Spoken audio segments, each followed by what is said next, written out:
El motivo que me trae a este lugar es poder hacer una pequeña introducción a lo que vamos a ver respecto del documental.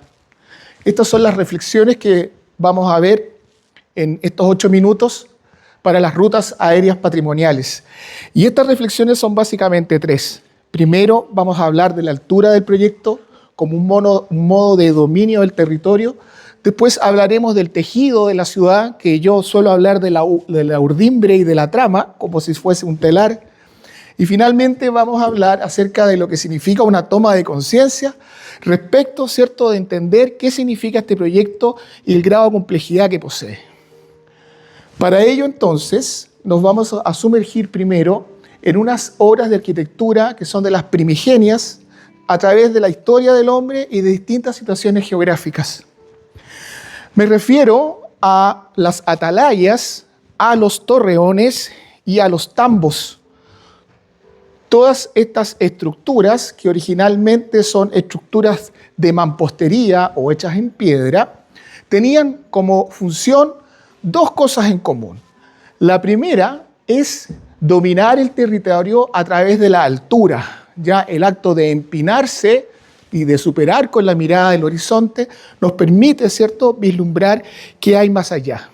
Y en segundo lugar, está la capacidad que tiene el tambo, la atalaya o el torreón de dar cierto refugio y resguardo, además de alimento, a todas aquellas personas que recorren el territorio, ¿cierto?, con una encomienda o con un mensaje que entregar.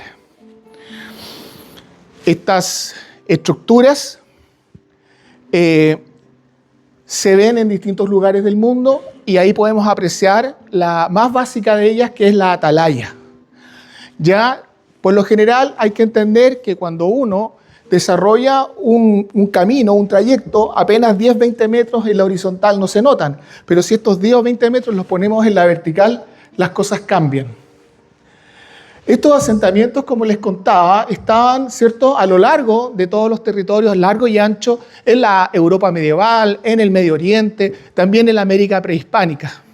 Como les decía hace un momento, la altura entonces es fundamental en estas estructuras para poder entender el dominio del territorio. ¿A qué me refiero con el dominio? Es saber las personas que circulan por él, la calidad geográfica del lugar, la capacidad que tiene el clima de ser estable o inestable, etc.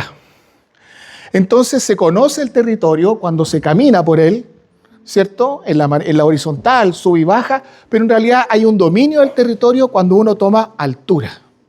Esa es la primera de nuestras reflexiones respecto de este proyecto. ¿Y por qué entonces el dron es la herramienta que ocupamos para ello?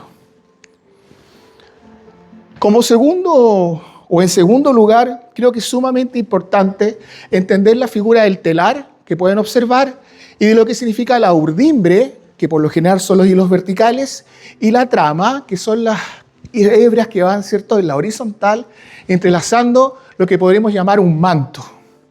En este caso, el manto es todo este lugar, toda esta ruta que hemos recorrido y se construye a través de la infinita, ¿cierto?, mezcla y relaciones que se dan entre la vida de las personas y las acciones que poseen.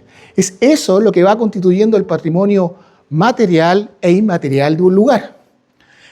Por lo tanto, el tejido de la ciudad posee una trama y una urdimbre. Nunca olvidarlo, la urdimbre va en la vertical y la trama en la horizontal. Esta íntima relación es la que le da valor al proyecto en el sentido que nos vincula a todos. Estamos entonces ante la tercera reflexión, ante un proyecto que tiene 23 minutos, donde se logra en esos 23 minutos unir a toda la región en una ruta, ¿cierto?, que nos va a mostrar, tal como aparece acá, todas las diferencias y todas las características que definen a una ciudad a través de su trama y de su urdimbre.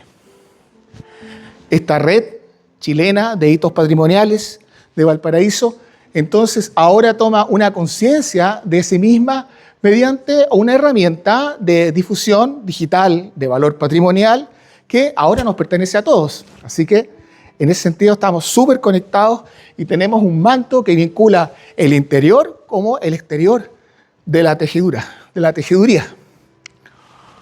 Como pueden observar aquí arriba, ¿cierto? En este último punto, podemos observar en una vertical Olmué, La Calera, La Cruz, Quillota, Valparaíso, como una urdimbre, ¿cierto?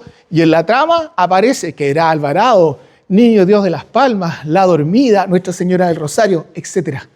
Con un total de 136 hectáreas recorridas. Para entender, una hectárea es una manzana, son 100 por 100. De ahí viene la palabra hecto, 100.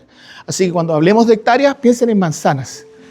Y esas 136 hectáreas es más o menos lo que cubre la población vergara en Viña del Mar.